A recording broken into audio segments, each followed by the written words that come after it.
Hello everyone, this is Varsha Bhati and welcome to my channel brilliant minds. तो आज की इस वीडियो में हम क्लास 11 का chapter number 5 getting start with Python को स्टार्ट करेंगे। तो ये जो वीडियो होगी, इसका जो चैप्टर था वो तो मैंने आपको पहले ही पूरा पढ़ा दिया था, पर इस वीडियो में हम उसके प्रोग्राम्स को रन करके देखेंगे। तो क्योंकि प्रोग्राम्स मैंने आपको पाइथन में रन करके नहीं दिखाए थे, तो इस वीडियो में हम सारे प्रोग्राम्स जो हैं स्टार्टिंग से लेकर एंडिंग तक जो भी हमारे पाइथन की जो बेसिक्स थी वो हमें कंप्लीट करना है। तो फटाफट से अपने पाइथन को खोल लेते हैं और अपने प्रोग्राम्स को रन करना स्टार्ट करते हैं। चलिए को खोल लेते हैं हम लोग। यहाँ पे हमारा पाइथन है, तो इसे हमने खोल लिया है। अब जो हमारा पाइथन है उसके साथ साथ में ये तो हमारा क्या हो गया, हमारा जो इंटरैक्टिव मोड है। अब मैं आपको दो चीज़ें बता देती हूँ। हमारे पाइथन दो मोड में चलता है, मतलब पहली चीज़ बता देती हूँ। पहला हमारा पाइथन क्या है, दो मोड्स में रहता है। एक तो होता है हमारा इंटरैक्टिव मोड, दूसरा होता है हमारा स्क्रिप्ट मोड। तो इंटरैक्टिव मोड में क्या होता है, इंटरैक्टिव मोड में होता है कि हमारा पाइथन एक लाइन को पढ़ेगा और उसको एग्जीक्यूट करेगा। पर जो हमारा स्क्रिप्ट मोड होता है उसमें क्या होता है कि हमारा पाइथन एक से ज़्यादा लाइंस को पढ़ेगा, जितनी भी लाइंस लिखी हुई है मल्टीपल्स लाइन को पढ़ेगा और उसके बाद उस प्रोग्राम को एग्जीक्यूट करना शुरू करेगा। जैसे अगर मैं यहीं पे शो करूँ, जैसे मैंने यहाँ पे लिखा 2 + 6, तो ये क्या है, सिर्फ एक सिंगल लाइन है। और जैसे ही हमारे पाइथन ने एक सिंगल लाइन को पढ़ा और मैंने रिटर्न किया, तो ये क्या है, इंटरैक्टिव मोड में, कि उसने पहली लाइन को पढ़ा और फिर उसको एग्जीक्यूट कर दिया। तो ये होता है हमारा इंटरैक्टिव मोड। सर मुझे स्क्रिप्ट मोड में, जैसे हम प्रोग्राम्स लिखते हैं तो पहले एक लाइन लिखेंगे, फिर दूसरी लाइन लिखेंगे, फिर उसमें इफ एल्स एलिफ ये सब हम लगाते हैं, तो हमें स्क्रिप्ट मोड की ज़रूरत पड़ती है। तो इसलिए हम क्या करेंगे, अपने पाइथन में अपने स्क्रिप्ट मोड भी खोल लेते हैं। तो एक नई फाइल हम ओपन कर लेंगे। इसमें आप क्या करेंगे, अपने स्क्रिप्ट मोड जो है वो मैं आपको दोनों चीज़ें यहाँ पे मैं आपको शो करूँगी। इसको पहले हम क्या कर लेते हैं, इसको अपनी एक साइड पे लगा लेते हैं और इसको अपने हम दूसरी साइड पे लगा लेते हैं। तो अब देखो मैंने दोनों साइड पे लिख लिया है। अब हम क्या करेंगे, यहाँ पे अपना ये इंटरैक्टिव मोड नहीं, हम स्क्रिप्ट मोड का यूज़ करेंगे। तो सबसे पहले मैं आपको जो पाइथन की हमारी बेसिक चीज़ें हैं, जैसे हमारा कमेंट करना, वेरिएबल, प्रिंट स्टेटमेंट, ये सारी चीज़ें मैं आपको समझा देती हूँ। तो देखो यहाँ पे हमने क्या किया है, एक साइड पे हमने अपना स्क्रिप्ट मोड ओपन कर रखा है, दूसरी साइड पे अपना इस साइड पे हमारा इंटरैक्टिव मोड और इस साइड पे हमारा स्क्रिप्ट मोड। स्क्रिप्ट मोड में क्या होता है कि हम मल्टीपल्स लाइन लिख सकते हैं। तो मैंने यहाँ पे कुछ स्टार्टिंग में यहाँ पे फीचर्स ऑफ पाइथन मैंने आपको दिखा रखे हैं कि पाइथन के कुछ बहुत ही बेसिक और इंपॉर्टेंट फीचर्स जो आपको पता होना चाहिए। पहली चीज़, पाइथन हमारी क्या है, केस सेंसिटिव लैंग्वेज है। केस सेंसिटिव का मतलब होता है कि उसमें नेम वो बराबर नहीं होता नेम के। यानी कि इसका क्या मतलब है, जैसे यहाँ पे नेम क्या लिखा हुआ है, अपर लेटर्स में लिखा हुआ है, अपर कोड में लिखा हुआ है। यहाँ ऐसा कह सकते हैं कि ये कैपिटल लेटर्स में लिखा हुआ है, अपर केस में है। पर हमारा ये जो नेम है ये लोअर केस में है, यानी कि ये क्या है, स्मॉल लेटर्स में है। तो यानी कि यहाँ पे पाइथन में स्मॉल लेटर्स और जो हमारे कैपिटल लेटर्स हैं वो दोनों बराबर नहीं होते हैं। दूसरी चीज़, पाइथन जो है वो हमारे एक ईजी टू अंडरस्टैंड लैंग्वेज, यानी कि इसको हम काफ़ी ईजिली अंडरस्टैंड कर सकते हैं। तो काफ़ी एक ईजी टू लर्न और ईजी टू अंडरस्टैंड लैंग्वेज होती है। पाइथन के दो मोड हैं, जैसे मैंने आपको बताया, इंटरैक्टिव मोड और स्क्रिप्ट मोड। और ये सब जो मैंने किया कर रखा है, अब देखो मैंने ये सब लिख दिया पर कोई भी एरर जनरेट नहीं हुई। क्यों? क्योंकि इसी सब को हम क्या बोलते हैं, इस सब को हम बोलते हैं कमेंटिंग। कमेंटिंग करने का मतलब है जब भी आप हैशटैग का यूज़ करके क्या करते हो, कोई भी इन्फॉर्मेशन लिखते हो जो आपको प्रिंट नहीं करानी और ना ही आप चाहते हो कि कोई एरर आए, तो उस टाइम जब आप हैशटैग का यूज़ करते हो, तो हैशटैग का यूज़ करने के बाद जब हम कोई लाइन लिखते हैं तो वो होता है हमारा कमेंट। जैसे मैंने यहाँ पे लिखा, अब मैं अगर कुछ भी यहाँ पे लिख दूंगी तो एक एरर क्रिएट हो जाएगी। जैसे मैं आपको यहाँ पे लिख के दिखाऊं, जैसे मैंने यहाँ पे ऐसे ही बिना हैशटैग का यूज़ किए मैंने यहाँ पे अपना नाम लिख दिया और मैंने प्रिंट कराया, तो देखो ये क्या हुआ, एक एरर क्रिएट होकर आ गई कि यहाँ पे वर्षा जो है वो डिफाइन नहीं है और इसकी वजह से एक एरर क्रिएट हुई। पर यहीं अगर मैं क्या करती, अगर मैं यहाँ पे ध्यान से देखना, अगर मैं पहले एक हैशटैग लगा दूँ और फिर उसके बाद क्या लिखूँ, सेम वही चीज़ जो मैंने पहले लिखी थी और फिर से आगे लिखूँ, देखो कोई भी एरर नहीं है। यानी कि हैशटैग लगा के जब भी हम कुछ लिखते हैं, हैशटैग लगा के लिखते हैं हम इसलिए ताकि हमें, अगर हम कोई चीज़ भूल ना जाए, उसके लिए हमें सिर्फ एक नॉलेज के लिए, कोई इन्फॉर्मेशन देने के लिए हम हैशटैग का यानी कि कमेंट्स का यूज़ करते हैं। तो कमेंट करने के लिए हमें सिर्फ आगे हैशटैग लगाना पड़ता है और आगे हमारा कोड रन हो जाता है। तो आई होप आपको ये बेसिक चीज़ तो आपको सबसे पहले समझ में आ गई होगी। अब हम अपने प्रोग्राम को रन करना स्टार्ट करते हैं। यहाँ पे हमने अपना एक कमेंट डाल दिया और हमने प्रोग्राम को स्टार्ट करना शुरू कर दिया। अब देखो सबसे पहले हमें क्या पता होना चाहिए, सबसे पहले हमारे जो इंटरैक्टिव मोड है उसमें हम देख लेते हैं कि हम सिर्फ एक एक दो लाइन को ही एग्जीक्यूट करेंगे। यानी कि एक लाइन लिखेंगे फिर उसको एग्जीक्यूट करेंगे, फिर दूसरी लाइन लिखेंगे फिर उसको एग्जीक्यूट करेंगे। तो जैसे मैंने यहाँ पे क्या किया, पहले मैंने एडिशन कर लिया, मान लो अब मैं सब्ट्रैक्शन कर रही हूँ, मान लो मैंने 8 माइनस मान लो मैंने कर दिया 2, तो मेरा देखो एक लाइन लिखी मैंने, फिर वो एग्जीक्यूट हो गई, तो वो हुआ इंटरैक्टिव मोड। अब मान लो मैंने लिखा यहाँ पे, एक मिनट, नीचे वाली लाइन पे 2 माइनस मैंने लिख दिया 4, ये एक लाइन मैंने लिखी और वो इंटरैक्टिव मोड में एक लाइन पढ़ी हमारे पाइथन ने और वो एग्जीक्यूट होकर आ गई। पर अब यहीं अगर मुझे देखो प्रिंट स्टेटमेंट का यूज़ करना, जैसे पहले इंटरैक्टिव मोड में आ लो, जैसे मुझे लिखना है प्रिंट। अब मैं लिखना चाहती हूँ, जैसे सबसे पहली चीज़ हेलो वर्ल्ड लिख लेते हैं। सो हेलो वर्ल्ड, ये मैंने यहाँ पे लिखा और उसके बाद मैंने से प्रिंट करा दिया। तो देखो ये प्रिंट होकर आ गया। पर मान लो मुझे एक साथ 2 मैसेजेस प्रिंट कराने हैं, एक प्रिंट कराना है हेलो वर्ल्ड और उसके बाद मुझे प्रिंट कराना है कि welcome to the Python, welcome to Python और जो भी आप लिखना चाहो। तो उसके लिए मुझे क्या करना पड़ेगा, मैं चाहती हूँ कि वो दोनों प्रिंट एक साथ होकर आए, पर यहाँ पे क्या होगा, पहले एक वाले प्रिंट होकर आएगा फिर दूसरी चीज़ प्रिंट होकर आएगी। पर अगर मैं यहाँ पे ऐसा करूँ, जैसे मैं अगर एक साथ 2 लाइन रीड करना चाहती हूँ तो वो इंटरेक्टिव मोड में पॉसिबल नहीं है, पर स्क्रिप्ट मोड में पॉसिबल है। तो यहाँ पे देखो मैं क्या लिखूंगी, यहाँ पे मैं लिख दूंगी प्रिंट और उसके बाद मैं क्या प्रिंट कराना चाहती हूँ, जैसे मैंने प्रिंट कराना चाहती हूँ हेलो।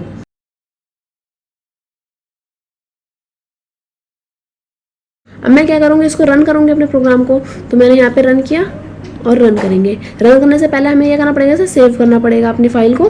तो कुछ भी नाम दे लेते हैं, मान लो हमारा चैप्टर 5 चल रहा है, तो चैप्टर 5 से मैंने क्या कर लिया, इसे सेव कर लिया। अब हमारा जो प्रोग्राम है वो यहाँ पे देखो रन हो जाएगा। हेलो और वर्ल्ड दोनों चीज़ क्या हो गई, आपस में रन होकर आ गई। पर अगर मैं सेम चीज़ यहाँ पे लिखती तो देखो, अगर मैं यहाँ लिखूंगी तो एक बार में एक ही चीज़ प्रिंट होगी। मान लो मैंने लिखा प्रिंट, मान लो मैं दोबारा से क्या लिख रही हूँ, हेलो ही लिख रही हूँ, ऐसा सिर्फ मान लेते हैं हेलो।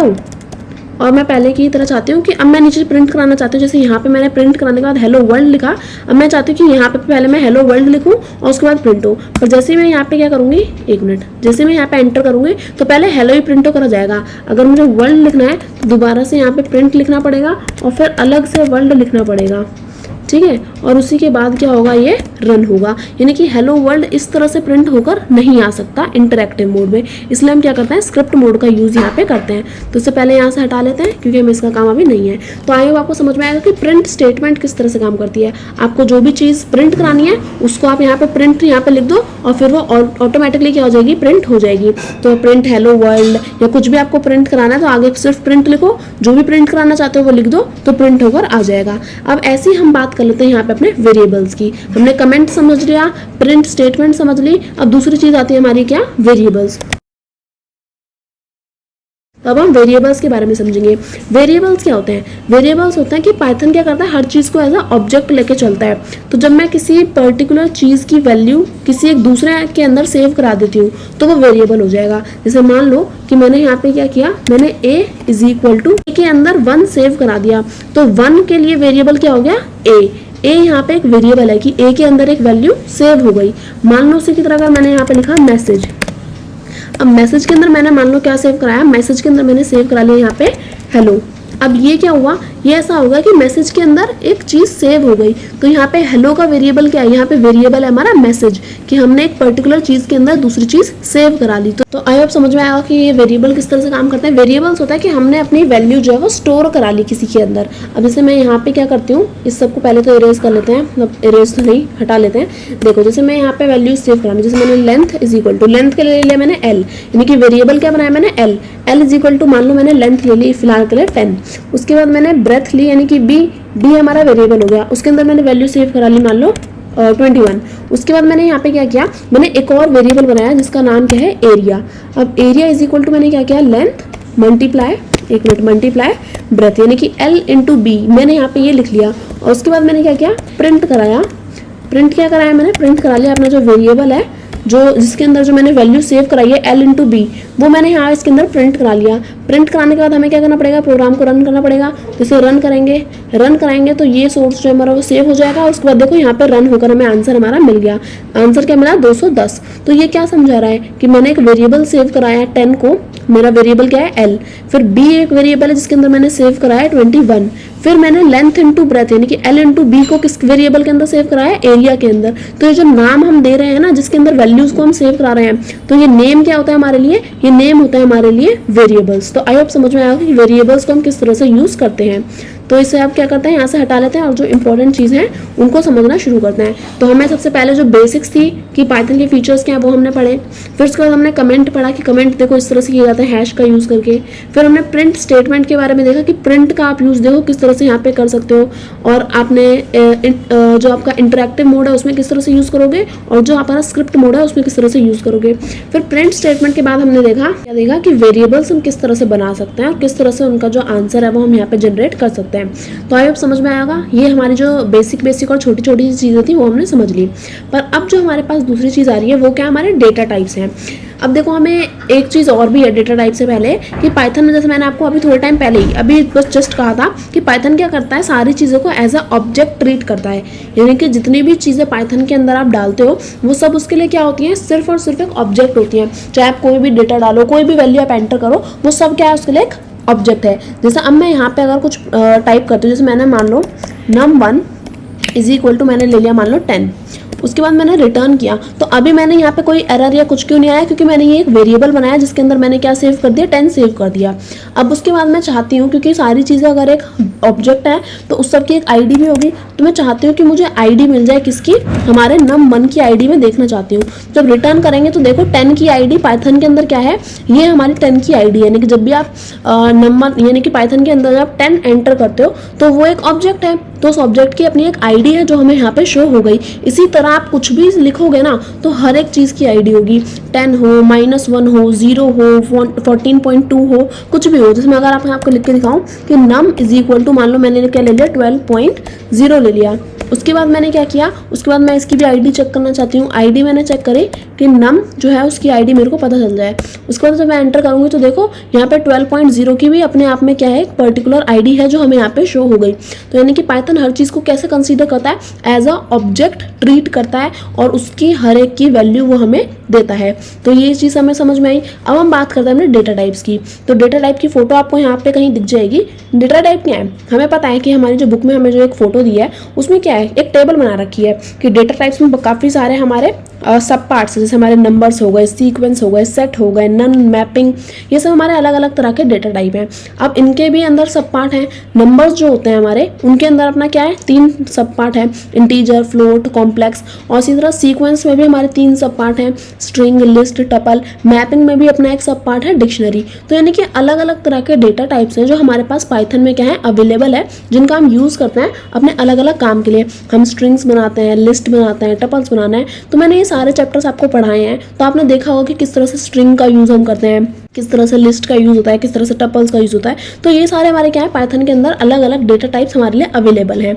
तो इसका आप किस तरह से हम काम करेंगे, किस तरह से डेटा टाइप होते हैं, क्या वो काम करते हैं, तो वो हम चीज़ें यहाँ पे देख लेते हैं। अब जैसे मानो कि यहाँ पे मैंने क्या किया, अब मैंने कोई भी एक n के अंदर मैंने कुछ सेव करा लिया। इसे डिलीट करो, थोड़ा सा नीचे चलते हैं ताकि थोड़ा खुला खुला लगे। तो n इज इक्वल टू, मान लो मैंने यहाँ पे 13 लिख दिया।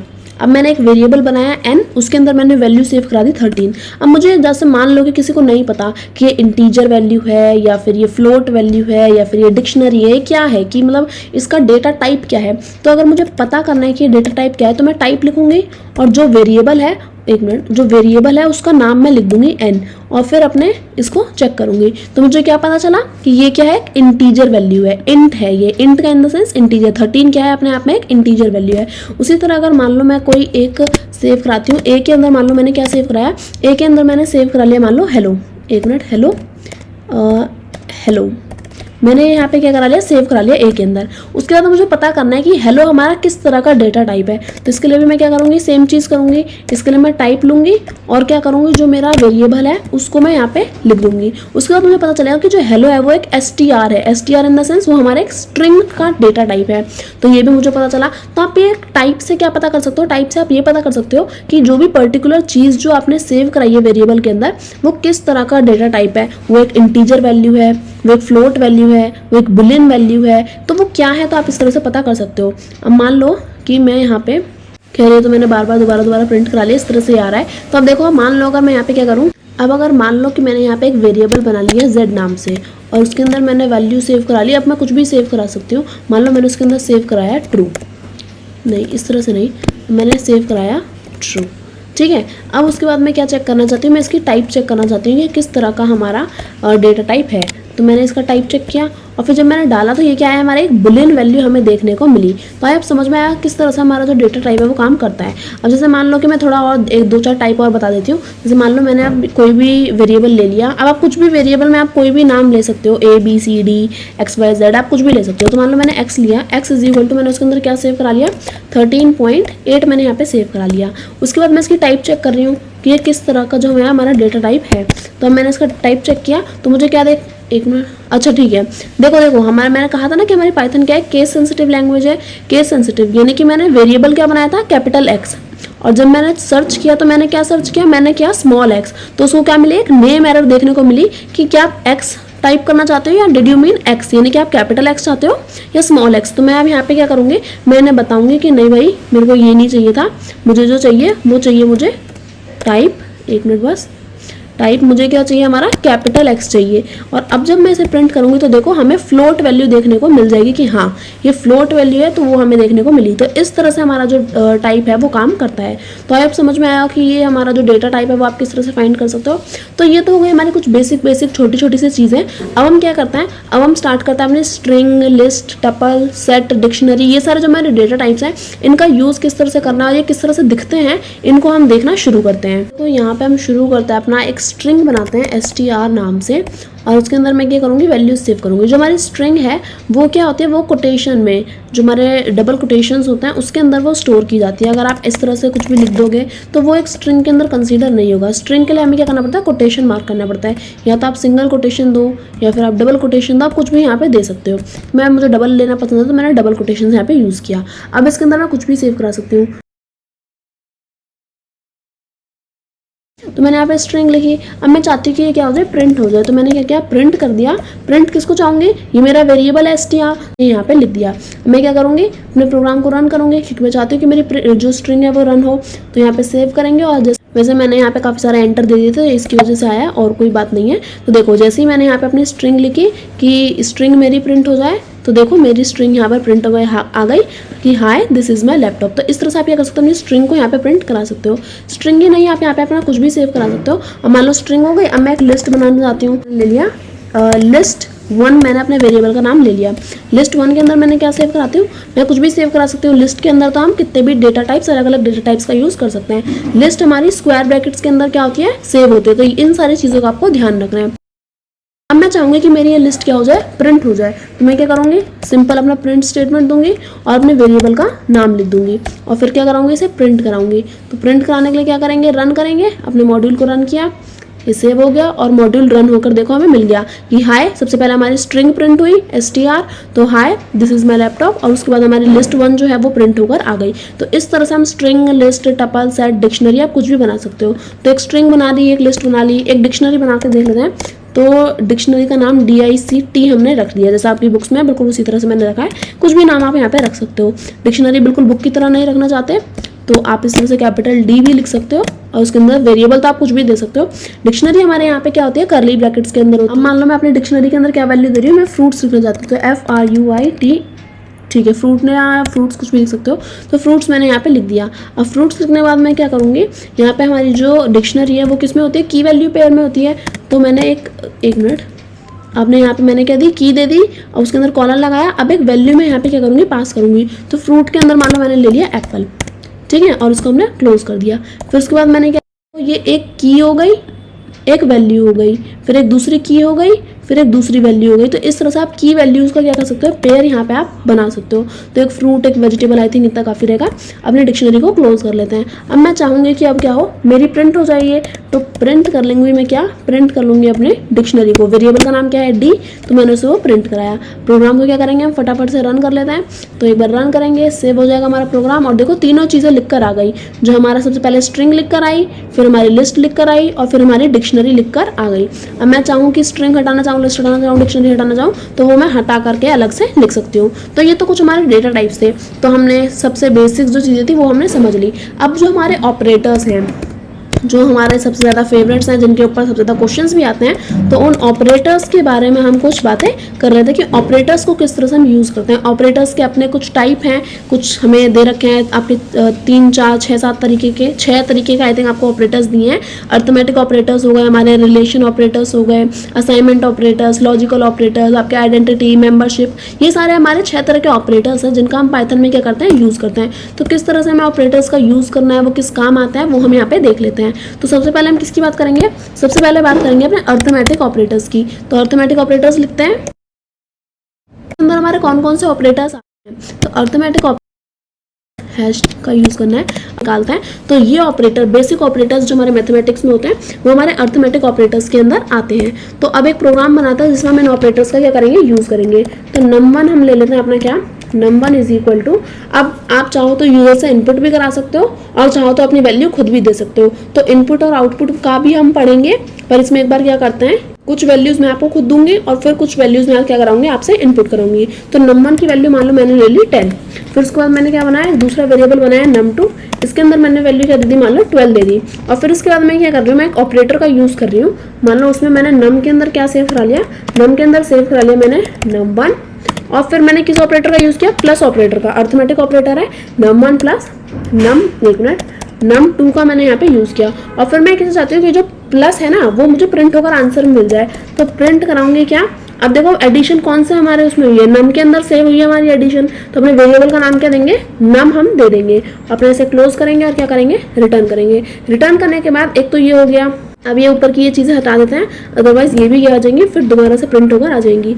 तो इसको यहाँ से हटा लेते हैं, ठीक है। अब देखो प्रिंट कराएंगे नम, और दूसरी चीज़ अब यहाँ पे हम क्या करना चाहते हैं, अब मान लो मैं एक और वेरिएबल बना रही हूँ इसमें नम नहीं, इस बार मैं यहाँ पे सम कर लेती हूँ, 1 मिनट, ताकि सम से आपको पता रहेगा कि हाँ ये एडिशन के लिए है, सब से आपको पता रहेगा कि ये किसके लिए है, ठीक है। सम हो गया, उसके मान लो मैं बाद क्या प्रिंट कराना चाहती हूँ, मैंने सब नाम से एक और वेरिएबल बना लिया, उसके अंदर मैंने क्या किया, num1 और माइनस कर दिया num2, और उसके बाद मैंने क्या प्रिंट कराया, प्रिंट करा लिया अपना जो हमारा वेरिएबल का नाम है सब, और फिर मैंने से आगे काम बढ़ा दिया। तो ये हो गया, तो एक बार एडिशन के लिए हो गया और एक बार हमारा सब्ट्रैक्शन के लिए हो गया। तो ये हो गया यहाँ पे प्रिंट। अब दूसरा मैं क्या करना चाहती हूँ, एक बार मल्टीप्लिकेशन कराना चाहती हूँ, फिर उसके बाद मैं दूसरी चीज़ क्या चाहती हूँ कि एक बार डिवीजन में मुझे देखने को मिल जाए।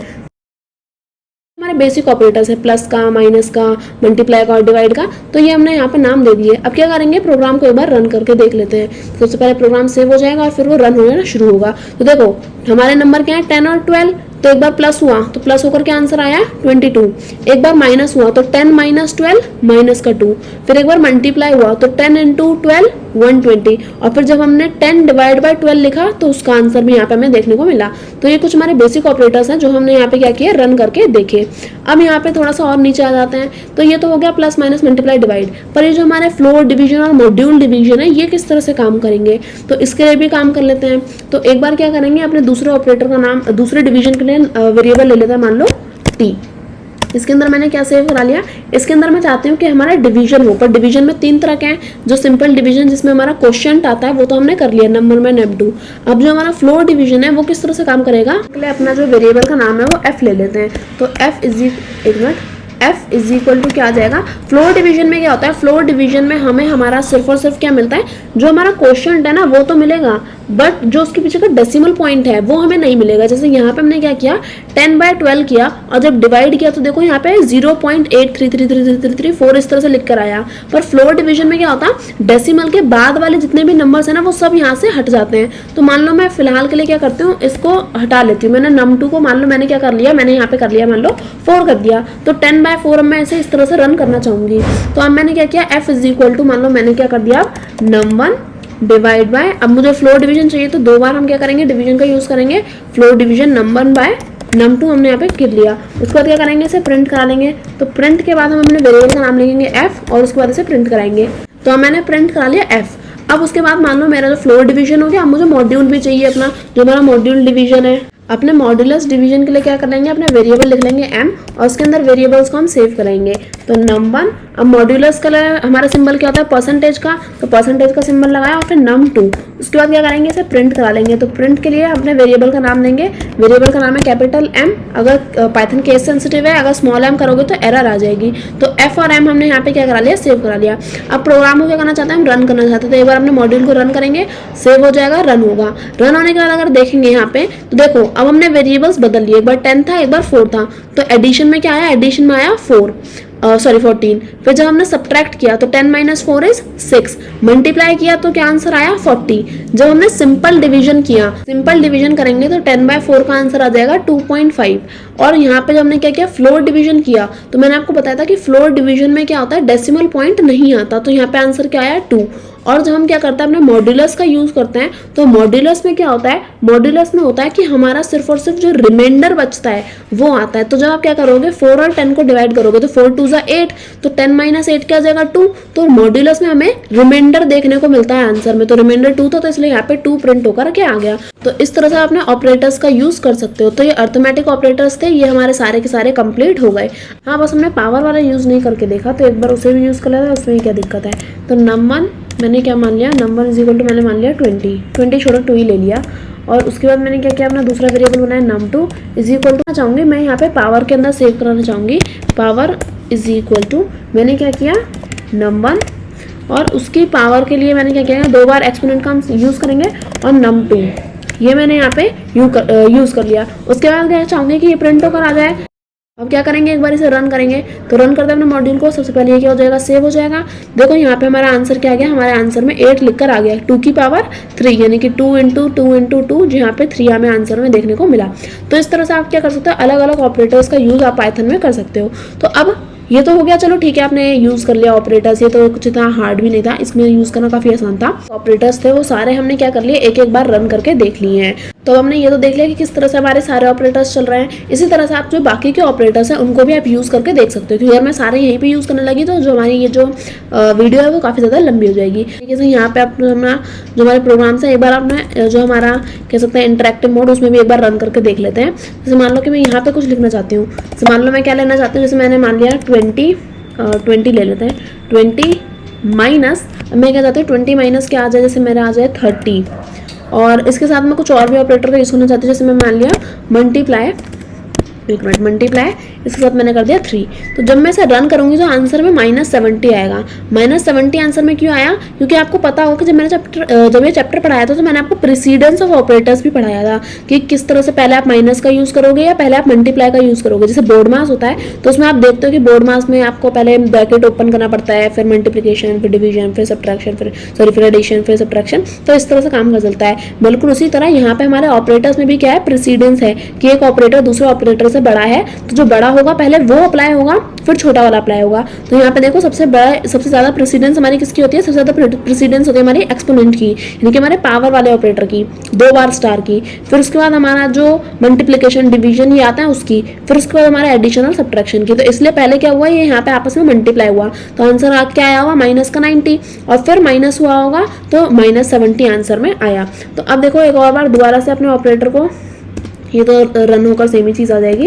अब मान लो मैं दोबारा कोई ले लेती हूँ, जैसे मान लो इस बार मैं ब्रैकेट के अंदर सॉल्व करूंगी, फिर जब रन किया तो आंसर आया -30। इस बार क्यों डिफरेंस आया, क्योंकि इस बार पहले ही ब्रैकेट के अंदर वाली चीज़ सॉल्व हुई होगी -10, और फिर उसके बाद मल्टीप्लाई होगा। तो इस तरह से चीज़ें जो है वो यहाँ पे काम करती हैं, इस तरह से आपस में जो ऑपरेटर्स हैं उनकी प्रेसिडेंस काम करती है। तो अब देखो एक मिनट, ये सेम चीज़ रन हो गई। जैसे मैंने मान लिया 20 माइनस मैंने लिखा 30, और उसके बाद मैंने प्लस कर दिया, मान लो प्लस में मैंने क्या ले लिया, मान लो मैंने लिया प्लस में 12। माइनस और प्लस में हमारी ज़्यादा प्रेसिडेंस किसकी होती है, देखो ये दोनों सेम ही लेवल के हैं, माइनस और प्लस सेम ही लेवल पे आते हैं, तो इसलिए जो भी ऑपरेटर पहले लिखा होगा वही ऑपरेट होगा। तो पहले माइनस ऑपरेट हुआ होगा यानी कि -10, फिर +2 यानी कि 8। अगर मैं सेम चीज़ यहाँ पे, अच्छा सेम नहीं, जैसे मान लो इस बार मैं यहाँ पे क्या कर दूँ, इस बार मैं यहाँ पे प्लस कर दूँ, और एक मिनट प्लस कर दूं, और साइड में जाके क्या कर दूं, यहाँ पे जाकर के माइनस कर दूं, और फिर अब क्या करूं, इसे ऑपरेट करूं। तो देखो आंसर इस बार हमारा क्या हो गया, चेंज हो गया, पहले प्लस हुआ होगा और फिर माइनस हुआ होगा। तो इस तरह से हमारे प्रोग्राम्स जो है वो यहाँ पे रन हो रहे हैं। तो आप समझ में आएगा कि प्रेसिडेंस ऑफ जो हमारे ऑपरेटर्स हैं वो किस तरह से काम कर रहे हैं। अब अगर बात करें अपने इनपुट और आउटपुट की, तो 2-4 प्रोग्राम अपने इनपुट वाले भी देख लेते हैं। तो यहाँ पे क्या करेंगे, सबसे पहले इनपुट लेंगे, तो एक प्रोग्राम छोटा सा रन करके देख लेते हैं कि किस तरह से वो काम हो रहा है, और फिर उसके बाद जब हमारे प्रोग्राम जो है वो रन होने शुरू हो जाएंगे तो फिर उसके बाद हमें समझ में आ जाएगा कि इनपुट किस तरह से लेना है। तो मान लो मैं एरिया ही निकलवा रही हूँ, पिछली बार मैंने अपनी वैल्यूज खुद दी थी, इस बार एरिया आपसे लूंगी। तो मान लो एरिया के लिए मैंने लेंथ ले लिया, वेरिएबल ले लिया l इज इक्वल टू, उसमें मैंने क्या किया, एक इंटीजर वैल्यू चाहती हूँ तो इंट, और इनपुट क्या करा रही हूँ, इनपुट करा रही हूँ कोई भी वैल्यू जो आप एंटर करना चाहो। और फिर इसके बाद मैंने क्या किया, लेंथ होगा, इसके बाद मैंने b नाम से एक और वेरिएबल बना लिया जिसमें मैं ब्रेथ सेव करवाऊंगी। तो इंट, ये भी इंटीजर वैल्यू लेना चाहती हूँ, इनपुट, उसके बाद मैं क्या करूँगी, एंटर करवा लूँगी वैल्यू को, यहाँ पे लिखवा लिया। उसके बाद मैंने क्या किया, ये यहाँ पे हो गया लेंथ और ब्रेथ। उसके बाद मैंने एक और वेरिएबल ले लिया a नाम से, इसके अंदर मैंने क्या सेव कराया, इसके अंदर मैंने सेव कराया लेंथ यानी कि l इंटू b मैंने यहाँ पे लिखवा लिया। और फिर मैं चाहती हूँ कि क्या हो जाए, ये प्रिंट होकर आ जाए। तो प्रिंट क्या होना चाहिए, हमारा जो वेरिएबल है a, तो वो स्मॉल है, सॉरी ए। ये मैंने यहाँ पे करा लिया। इसके बाद मैं क्या चाहूँगी कि ये जो है हमारा प्रोग्राम रन होने से पहले क्या हो जाएगा, सेव। अपनी वैल्यूज़ को यहाँ पे ध्यान से देखो तो एंटर करना पड़ेगा। तो वैल्यू जैसे एंटर योर वैल्यू, मैंने पहली वैल्यू दे दी 12, तो लेंथ की वैल्यू हो गई। फिर उसके बाद दूसरी वैल्यू मैंने मान लो ब्रेथ की वैल्यू क्या दे दी, वो भी दे दी मैंने मान लो 12।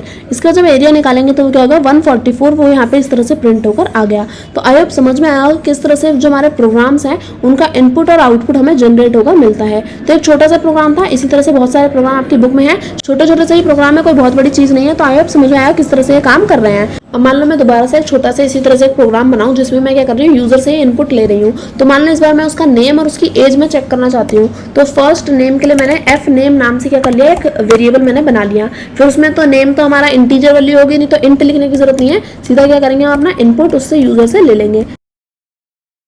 जैसे ये हमारा नेम हो गया। अब एज के लिए मैं क्या चाहती हूँ, एज के लिए मान लो अब एज तो हमारी इंटीजर वैल्यू होगी तो इंट डाल दूंगी।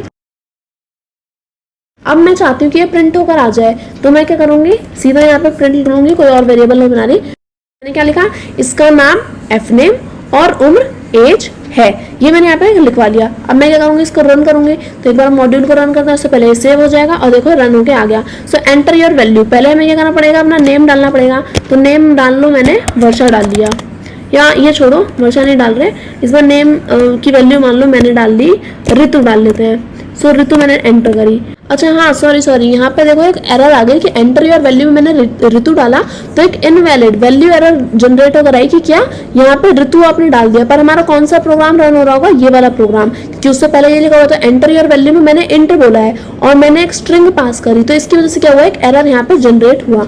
तो मैं क्या चाहूंगी, दोबारा से इस प्रोग्राम को या इस प्रोग्राम को हटा लेते हैं कि अब मुझे इसकी ज़रूरत नहीं है।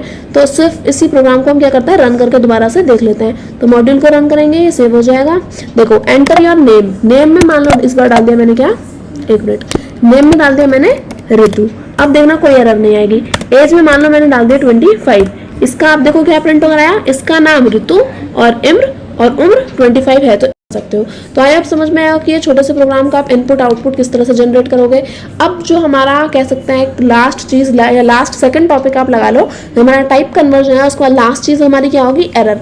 एरर तो है वो हम नॉर्मली यहाँ पे भी देख सकते हैं, एरर तो हम शुरुआत से ही देखते हैं कि किस तरह से एरर जो है वो जनरेट हो रही है। यहाँ पे एक नेम एरर हमने देखी, फिर उसके बाद हमने एक सिंटेक्स एरर यहाँ पे हमने देखी, फिर उसके बाद यहाँ पर अभी देखो हमने एक वैल्यू एरर देखी कि इंटीजर के अंदर हमने स्ट्रिंग डाल दी। तो जो एरर्स हैं वो हमारा लास्ट टॉपिक ही है, पर उससे पहले हम क्या करेंगे, यहाँ पे अपने टाइप कन्वर्जन को समझ लेते हैं। तो यहाँ पे हमारे टाइप कन्वर्जन में समझेंगे टाइप कन्वर्जन क्या है कि इंटीजर वैल्यू को स्ट्रिंग में कन्वर्ट करना, स्ट्रिंग वैल्यू को इंटीजर में कन्वर्ट करना। तो वो किस तरह से होगा, मान लो कि मैंने एक प्रोग्राम लिया जिसमें ए वेरिएबल है, उसके अंदर मैंने सेव कराई वैल्यू 1, फिर उसके बाद नहीं ए इस तरह से नहीं, जैसे मान लो मैंने इसे एक स्ट्रिंग बना करके क्या किया, सेव किया। फिर उसके बाद मेरी एक बी वैल्यू है जिसके अंदर मैंने एक स्ट्रिंग सेव करी जो है 2। अब देखा जाए तो 2 अपने आप में क्या एक इंटीजर वैल्यू है, पर मैंने उसके आगे कोटेशन लगा दी तो वो क्या बन गई, स्ट्रिंग बन गई। अब मैं चाहती हूँ कि ऐड हो जाए, तो मैं क्या कराऊंगी, प्रिंट कराऊंगी। क्या प्रिंट कराना चाहती हूँ, प्रिंट कराना चाहती हूँ मैं कि ए प्लस बी में यहाँ पे प्रिंट कराना चाहती हूँ। तो अपना ये वाला प्रोग्राम हटा लेते हैं, अदरवाइज यहाँ पे एक एरर जनरेट हो जाएगी। तो पूरा ही हटा लेते हैं इसे। अब देखो, अब मैं चाहती हूँ कि टाइप एरर, तो मैं प्रिंट कराऊंगी, इसे प्रिंट कराऊंगी तो रन करेंगे अपने मॉड्यूल को। अब देखो जैसे ही हमने रन किया तो देखो 1 + 2, तो वो यहाँ पे 12 लिख कर आ गया, पर आंसर क्या आना चाहिए था 3। तो ये हम कह सकते हैं कि ये सिर्फ एक स्ट्रिंग थी ना, इसलिए ये 1 + 2 लिख कर आया। जैसे मान लो कि अगर मैं यहाँ पे इसकी वैल्यू क्या देती, अगर मैं यहाँ पे लिखती हेलो, अरे ये हेलो की जगह क्या लिख लिया, हेलो, ये मैंने यहाँ पे लिखा। और उसके बाद मान लो कि ये 2 की जगह मैंने लिखा होता वर्ल्ड,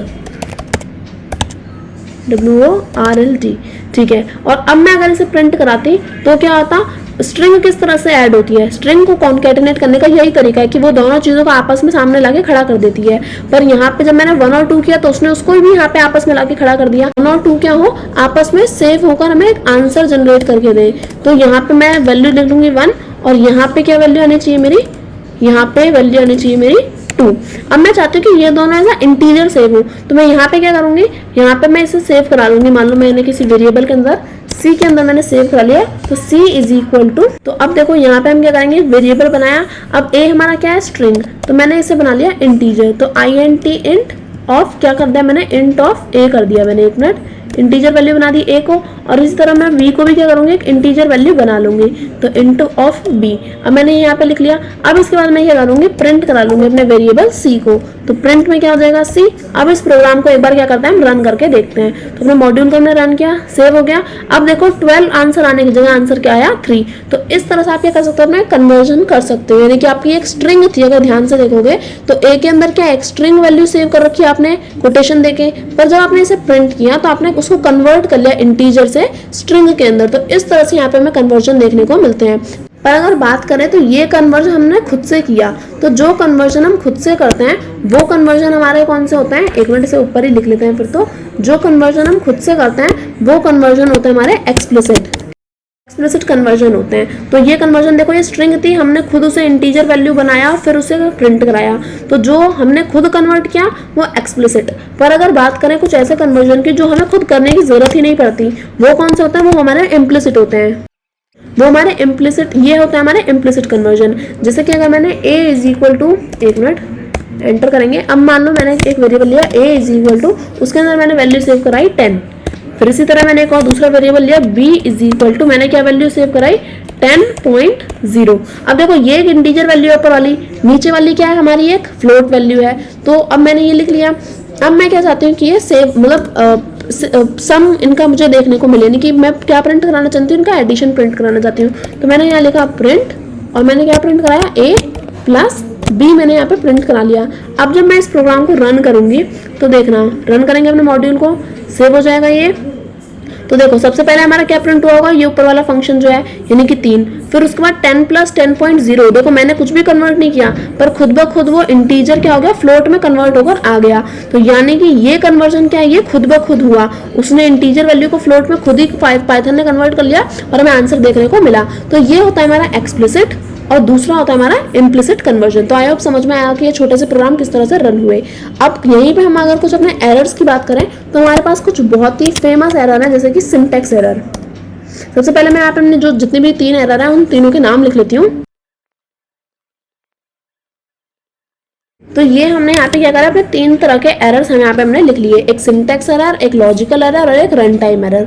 तो एरर तो हमेशा क्रिएट होते हैं, हमारा लास्ट टॉपिक है इस वीडियो का, तो ज़्यादा टेंशन लेने वाली बात नहीं है। तो अब एक बात तो हम सभी को पता ही है कि जो हमारे एरर्स हैं, जब भी हम प्रोग्राम्स रन करते हैं तो उसमें एरर गारंटी है कि आता ही आता है, चाहे आप कितने भी अच्छे कोडर हो फिर भी कुछ ना कुछ गलतियाँ रह जाती हैं। तो उसके जो एरर्स हैं इसके 3 क्लासिफिकेशन है, एक हमें सिंटैक्स एरर दे रखा है, दूसरा हमें लॉजिकल एरर दे रखा है, तीसरा हमें रन टाइम एरर दे रखा है। तो सिंटैक्स एरर मान लो किस तरह का हो सकता है, सिंटैक्स एरर हमारा हो सकता है कि जैसा एक ऐसा एरर, जैसे मैं अगर आपको एक एग्जांपल देके दिखाऊं यहाँ पे, कि जैसे मान लो मैं सीधे यहीं पे एग्जांपल लिख लेती हूँ, थोड़ा नीचे आके लिखती हूँ। जैसे मैंने मान लो यहाँ पे क्या किया, और जैसे मान लो मैंने यहाँ पे a नाम का एक वेरिएबल बनाया, a1 नाम का मैंने एक वेरिएबल बनाया, और उसके अंदर मैंने क्या किया, यहाँ पे लिखा 10 और फिर मैंने प्लस करा लिया मान लो 12, और फिर अब मैं क्या चाहती हूँ कि ये प्रिंट हो जाए मेरा a1। तो मैंने यहाँ पे क्या लिख लिया, यहाँ पे प्रिंट करके लिख लिया, एक मिनट, मैंने यहाँ पे लिखा प्रिंट। अब ध्यान से एक चीज़ देखना, a1, और मैंने इसे यहाँ पे कंटिन्यू किया। तो इस सबको पहले हटा लेता है वरना ये भी हमें देखने को मिलेगा। तो इस सबको मैंने डिलीट कर दिया। अब देखो मैं क्या करूँगी, अपने प्रोग्राम को रन करूँगी। तो मैंने रन किया। अब ध्यान से देखना कि क्या होगा, जैसे ही मैं इसे रन करूँगी तो यहाँ पे मेरे को एक एरर देखने को मिली। इसने क्या कहा दिया कि यहाँ पे आपने ब्रैकेट को क्लोज नहीं किया। तो ये जो एरर है ये हमारी क्या होती है, सिंटैक्स एरर होती है। तो अब मैंने इस ब्रैकेट को क्लोज कर दिया। तो अब जब मैंने इस मॉड्यूल को रन किया तो देखो जब रन किया तो अभी यहाँ पे 22 जो है वो ऐड होकर हमें मिल गया। तो ये जो इस तरह की जो एरर्स होती है वो हमारी क्या होती है, सिंटैक्स एरर। जैसे मैंने यहाँ पे एक और वेरिएबल बना लिया a1 नाम का, या a1 नाम का मैंने एक वेरिएबल बनाया, a1 इज इक्वल टू, अब मैंने क्या किया, यहाँ पे वैल्यूज दी वही 10 प्लस मैंने यहाँ पे वैल्यू दी 12 और फिर इसे रिटर्न किया। अब मैं चाहती हूँ कि ये क्या हो जाए, यहाँ पे प्रिंट हो जाए कि प्रिंट, मैं क्या चाहती हूँ a1 यहाँ पे प्रिंट हो जाए, और फिर मैंने इसे रन किया। तो देखो यहाँ पे आपको क्या देखने को मिली कि सिंटैक्स एरर यहाँ पे आई कि आपने क्या किया, इसे क्लोज ही नहीं किया कभी भी। तो अब आपको इसे यहाँ पे क्लोज करना पड़ेगा, जो कि हम यहाँ क्लोज नहीं कर सकते। तो अब देखो यहाँ पे हमारा क्या था, ब्रैकेट नहीं था, तो हमें ब्रैकेट लगाना पड़ेगा। जब हमने ब्रैकेट यहाँ पे लगाया तो हमारा आंसर प्रिंट होकर के आया। तो इस तरह से जो है हमारा सिंटैक्स एरर काम करता है। अगर बात करें अपने लॉजिकल एरर की, तो लॉजिकल एरर देखो किस तरह से काम करते हैं। लॉजिकल एरर में एल नाम का एक वेरिएबल बना लेते हैं, एल एक मिनट इसे हटाते हैं। मान लो मेरा वेरिएबल है l इज इक्वल टू, अब लॉजिकल एरर में हमारा आंसर तो जनरेट होगा पर एक सही आंसर जनरेट नहीं होगा। यानी कि मैं क्या कहना चाहती हूँ, जैसे मैंने यहाँ पे l इज इक्वल टू लिखा, या इधर लिखने की जगह मैं यहीं पे लिख लेती हूँ अपना जो हमारा ये वाला मोड है यहीं पे लिख लेती हूँ। जैसे मैंने यहाँ पे क्या बनाया, एक वेरिएबल बनाया कि l इक्वल्स टू, मैंने अपना वेरिएबल बनाया। अब मान लो मैं चाहती हूँ मैं एवरेज निकालना चाहती हूँ, तो मैंने 10 प्लस 12 का मैं क्या चाहती हूँ एवरेज निकालना चाहती हूँ। तो मुझे इसके लिए क्या करना पड़ेगा, 10 प्लस 12 डिवाइड बाई 2 करना पड़ेगा। अब मैंने डिवीजन लिखा है 12 लिखा, अब मैं क्या चाहूंगी कि प्रिंट हो जाए। तो मैंने क्या किया, प्रिंट करा लिया अपने एल को, तो मैंने प्रिंट कराया। अब जब मैंने आंसर देखा तो मेरे को आंसर में 16 मिला, पर क्या 10 प्लस 12 का जो हमारा वो होता है क्या बोलते हैं एवरेज, क्या वो 16 होता है। लेकिन आंसर तो जनरेट हुआ पर एक गलत आंसर जनरेट हुआ, तो उस तरह के एरर को हम क्या बोलते हैं, उस तरह के एरर को हम बोलते हैं लॉजिकल एरर। तो आई होप समझ में आया होगा। इसमें क्या गलती थी, इसमें सिर्फ ये गलती थी कि अगर हमें एक एवरेज निकालना है तो मुझे इसे ब्रैकेट में सॉल्व करना पड़ेगा, कि यहाँ पे ब्रैकेट लगाना पड़ेगा कि पहले ऊपर वाले दो जो हैं वो सॉल्व हो और उसके बाद क्या हो, एक मिनट 1 और हाँ ऊपर वाले पहले दो ऐड हो और उसके बाद हमारा क्या हो, प्रिंट हो। तो अब मैं क्या करूंगी, पहले वेरिएबल का नाम मान लो मैंने लिया L1, जिसे मैं अपने से रिटर्न करूंगी, और यहाँ पे अपने वेरिएबल का नाम क्या करूंगी, जिसे मैंने L1 कर लिया। अब मैं किसी से क्या करूंगी, रिटर्न करना चाहूंगी, तो मैं प्रिंट करा लूंगी, क्या प्रिंट कराऊंगी अपने वेरिएबल को L1 को, और फिर हमारा आंसर जनरेट होकर आएगा 11। तो देखो ये हमारा क्या है, एक सही आंसर आया। तो इस तरह से लॉजिकल एरर को हम कंप्लीट करते हैं। इसी तरह से हमारा एक रन टाइम एरर भी होता है। अब जैसे मान लो मैंने अपना वेरिएबल लिया नम नाम से, नम इक्वल्स टू, मैंने पहली वैल्यू क्या एंटर कराई, 12 एंटर कराई, और फिर मैंने दूसरी वैल्यू क्या ले ली, num2 ले ली, और उसकी वैल्यू मैंने क्या सेव कराई, 0 सेव कराई, और फिर मैंने क्या प्रिंट करा लिया मैंने num डिवाइड बाय num2। तो उससे क्या होगा, अब जब मैं इसे डिवीजन करूंगी और ब्रैकेट को क्लोज करूंगी और अपने प्रोग्राम को रन करूंगी, तो पहले इसको हटाते हैं, मैंने ये भी लिख करके आ जाएगा। तो अब ये जो एरर है इसमें क्या होगा, हमारी कुछ भी गलती नहीं है, ना कोई सिंटेक्स एरर है ना ही कोई लॉजिकल एरर है, पर एक इस तरह की एरर है जिसमें क्या है, जो सॉल्व ही नहीं हो सकती। यानी कि इस तरह की प्रॉब्लम जिसमें आपने ना तो वैल्यू कुछ गलत करी हो, ना कोई सिंटेक्स एरर हो, ना कोई लॉजिकल एरर, बस इस तरह की एरर जो प्रोग्राम कभी कभी हमें जनरेट करके देगा। अगर मैं num2 की जगह यहाँ पे 2 कर दूं तो हमारा प्रोग्राम एकदम सही चलेगा, पर यहाँ पे मैंने 0 लिखा जो कि डिवीजन हो ही नहीं सकती, तो इसलिए यहाँ पे क्या है, रन टाइम एरर आई। अब मान लो मैंने यहाँ से हटा के 2 लिख दिया, और अब मैं इस प्रोग्राम को दोबारा क्या करती हूँ, रन करती हूँ, तो यही सेम प्रोग्राम मेरा क्या आएगा, अच्छे से रन होकर आएगा। तो इस तरह से क्या होता है, ये हमारे प्रोग्राम काम करते हैं। तो इसी के साथ हमारी जो पूरी वीडियो है प्रोग्राम्स की वो कंप्लीट होती है। आई होप मैंने आपको जितना भी पढ़ाया वो सारा आपको अच्छे से समझ में आया होगा। फिर भी अगर आपको कोई डाउट है तो आप मेरे से कमेंट सेक्शन में पूछ सकते हैं। वीडियो अच्छी लगे तो प्लीज वीडियो को लाइक करें and subscribe to my channel. Thank you for watching.